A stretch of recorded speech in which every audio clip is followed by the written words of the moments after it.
ಬೆಂಗಳೂರಿನಲ್ಲಿ ಹಾಡಹಗಲೇ ಕೋಟಿ robbery, RBI ಅಧಿಕಾರಿಗಳೆಂದು ವಾಹನ ಅಡ್ಡಗಟ್ಟಿ ದರೋಡೆ. ಅಶೋಕ್ ಪಿಲ್ಲರ್ ಬಳಿ ಘಟನೆ.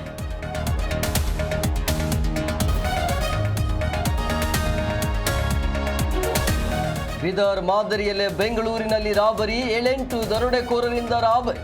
ಬೆಂಗಳೂರು ಪೊಲೀಸರಿಗೆ ಹೊಸ ಸವಾಲು.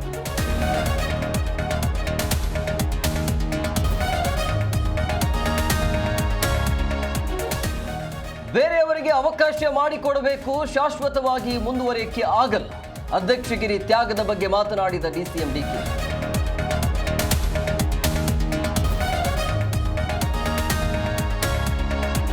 ಹೂವಿನ ವ್ಯಾಪಾರಿಗಳಿಗೆ ಮುಳ್ಳಾದ ಕಿಡಿಗೇಡಿಗಳು, ಹಪ್ತಾ ವಸೂಲಿಗೆ ಜನರು ಗಪ್ಚು.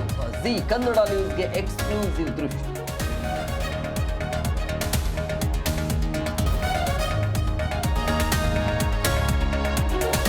ಮೈ ಕೊರೆಯುವ ಚಳಿಗೆ ರಾತ್ರಿ ನಿದ್ದೆ ಬರ್ತಿಲ್ಲ, ಬೆಡ್ಶೀಟ್ಗಾಗಿ ಜಡ್ಜ್ ಬಳಿ ದರ್ಶನ್ ಅಳಲು. ದಾಸನ ಮನವಿಗೆ ಸ್ಪಂದಿಸಿದ ಜಡ್ಜ್.